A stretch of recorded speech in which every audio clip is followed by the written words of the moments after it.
மாணவர்களே, இந்த அமர்வில் இயக்குனர்களோட பதிவேடு அல்லது இயக்குனர்கள் மற்றும் நிர்வாகத்தில் முக்கிய மேலாண்மை நபர்களோட பதிவேடு பற்றி பார்க்க இருக்கிறோம்.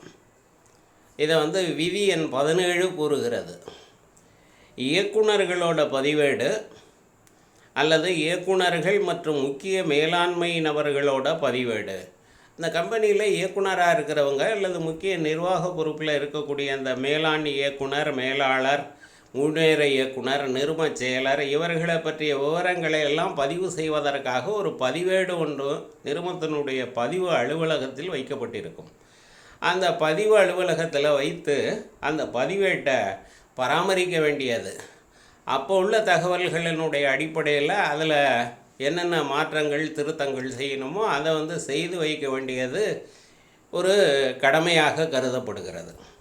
ஒவ்வொரு நிறுவனமும் தனது பதிவு அலுவலகத்தில் இயக்குனர் பதிவேட்டை வைத்திருக்க வேண்டும். ஒவ்வொரு கம்பெனியும் தன்னோட பதிவு அலுவலகத்தில் இயக்குனர் பதிவேட்டை வைத்திருக்கணும். மேலும் மேலாண்மையில் முக்கிய நபர்களின் விவரங்களையும் அதில் பதிவு செய்திருக்க வேண்டும். அந்த பதிவேட்டில் என்னென்னலாம் இருக்குன்னா, இயக்குனர்கள், நிர்வாகத்தில் முக்கிய நபர்களோட அடையாள எண், டின், டைரக்டர் ஐடென்டிஃபிகேஷன் நம்பர்னு சொல்கிறோம்ல, அவங்களோட இயக்குனரோட அடையாள எண்ணையும் சேர்த்து பதிவு செய்ய வேண்டும். அந்த இயக்குனரோட தற்போதைய பேர், புனைவு பெயர், இயக்குனரோட பேர், அவரோட புனைவு பெயர், இந்த இயக்குனரோட முன்னாடி உள்ள பேர், அவர் சமயத்தில் பேரை மாற்றிருக்கலாம். அப்போ முன்னாடி உள்ள பேர், முன்னாடி உள்ள புனைப்பெயர், அது அவங்களோட தாய், தந்தை, மனைவி அல்லது கணவர் பெயர், அப்புறம் புனைப்பெயர்கள் இதெல்லாம் அதில் பதிவு செய்திருக்கணும். பிறந்த தேதி, குடியிருப்பு முகவரி, அப்புறம் தற்போதைய முகவரி, நிரந்தர முகவரி இதெல்லாம் பதிவு செய்ய வேண்டும். அவர் எந்த நாட்டை சார்ந்தவர், அவருடைய தேசியத்தன்மை அது பதிவு செய்ய வேண்டும். அவங்களோட தொழில் பதிவு செய்ய வேண்டும். இயக்குனர் அவையினால் நியமனம் செய்யப்பட்ட அந்த தீர்மானத்தோட தேதி, தீர்மானம் என்றைய தினம் நிறைவேற்றப்பட்டதோ அந்த தீர்மான தேதி அதில் குறிப்பிட வேண்டும். அப்புறம் நிறுவனத்தால் நியமனம் செய்யப்பட்டிருந்தால் அந்த தகவல், நீக்கப்பட்ட அல்லது மறு நியமனம் செய்யப்பட்ட தேதி. சமயத்தில் இயக்குனர் ஒருவர் நீக்கப்பட்டார்னா நீக்கப்பட்டதை அதில் பதிவு செய்ய வேண்டும்.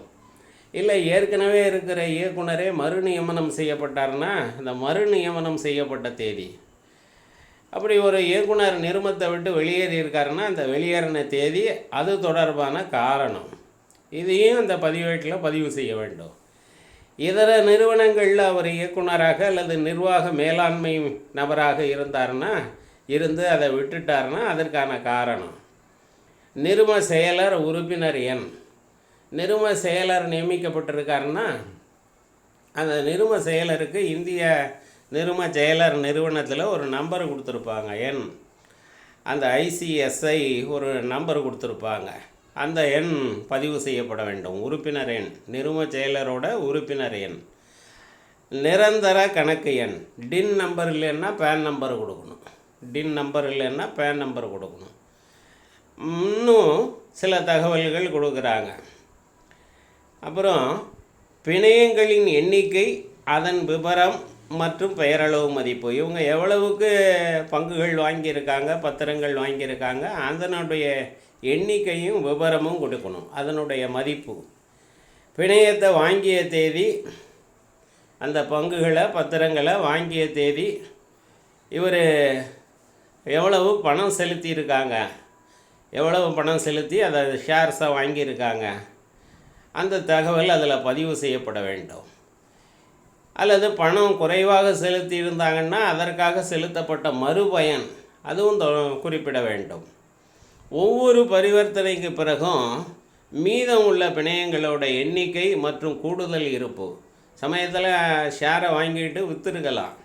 அப்போ விற்றாருன்னா மிச்சம் எத்தனை ஷேர் அவர் வச்சுருக்காரு, எவ்வளோ ரூபாய்க்கு வச்சுருக்கிறாரு, ஷேர் வாங்கியிருந்தாருன்னா எவ்வளோ ரூபாய்க்கு வாங்கியிருக்காரு, இப்போ கூடுதலாக எவ்வளோ ஷேர் வாங்கியிருக்காரு, ஆக மொத்தம் அவர்கிட்ட எவ்வளோ ஷேர்ஸ் இருக்குது, இந்த தகவல்கள் பதிவு செய்யப்பட வேண்டும். பிணையங்களை விற்ற தேதி மற்றும் விலை அது தொடர்பாக பெற்ற மறுபயன்களை பதிவு செய்ய வேண்டும். பிணையங்களை வாங்கிய முறை, இந்த பத்திரங்களை வாங்கின முறை, பங்குகளை கடன் பத்திரங்களை வாங்கிய முறை பதிவு செய்ய வேண்டும். பிணையங்களை கையகப்படுத்திய வடிவம், அது தாழ் வடிவத்தில் வாங்கப்பட்டதா அல்லது மின்னணு வடிவத்தில் டிமெட்டீரியலைஸ்டா அப்படிங்கிற தகவல் இருக்கணும். பிணையங்களை அடமானம் செய்யப்பட்டுள்ளதா அல்லது அதற்றின் மீது ஏதாவது பற்றுரிமை வில்லங்கம் பற்றி குறிப்பிடணும். மேற்கூறியவை மட்டுமில்லாமல் பின்வரும் பதிவேடுகளையும் நிறுவனத்தோட பதிவு அலுவலகத்தில் அவர்கள் கண்டிப்பாக வைத்திருக்க வேண்டும். அது என்னென்ன பதிவேடுகள்னா, கடன் உத்தரவாத பிணையங்கள் பதிவேடு, கடன் உத்தரவாத பிணையங்கள் பதிவேடு, நிறுவனத்தின் சொந்த பெயரில் இல்லாமல் செய்யப்பட்ட முதலீடுகள் பற்றிய பதிவுகள். நிறுவனம் வேறு பேரில் ஏதேனும் முதலீடு செய்திருக்கலாம், அந்த மாதிரி வேறு பேரில் முதலீடு செய்திருந்தால் அது எவ்வளவு முதலீடு செய்திருக்கிறது அப்படிங்கிற தகவல்கள் அதில் அந்த பதிவேட்டில் குறிப்பிடப்பட வேண்டும். அது பற்றிய பதிவேடு இருக்க வேண்டும். நிறுவனம் செய்த ஒப்பந்தங்கள் பற்றிய விவரம் அடங்கிய பதிவேடு, யார் யாரோட கம்பெனி ஒப்பந்தம் பண்ணியிருக்கோ அந்த ஒப்பந்தங்களை பற்றிய பதிவேடு ஒன்று இருக்கணும். அதில் இயக்குனரோட ஆர்வம் இருக்கா, இயக்குனர் தொடர்புடையவராக இருந்தார்னா அவருக்கு எந்த விதத்தில் அந்த ஒப்பந்தத்தில் ஈடுபட்ட நபரோட தொடர்பு இருக்குது அப்படிங்கிற தகவல் குறிப்பிட வேண்டும். இயக்குனர் மற்றும் மேலாண்மையில் உள்ள முக்கிய நபர்கள் பற்றிய விவரம் அதில் பதிவேட்டில் இருக்கணும். இயக்குனர் மற்றும் மேலாண்மையில் உள்ள முக்கிய நபர்கள் வைத்திருக்கும் பிணையங்கள் பற்றிய விவரங்கள் அந்த பதிவேட்டில் இருக்கணும். அப்புறம் முக்கியமாக உறுப்பினர் பதிவேடு, பங்குதாரர் பதிவேடு இருக்கணும். கடன் பத்திரதாரர், கம்பெனி யாராருக்கிட்டேருந்து கடன் வாங்கியிருக்கோ அந்த கடன் பத்திரதாரர் பதிவேடு இருக்கணும்.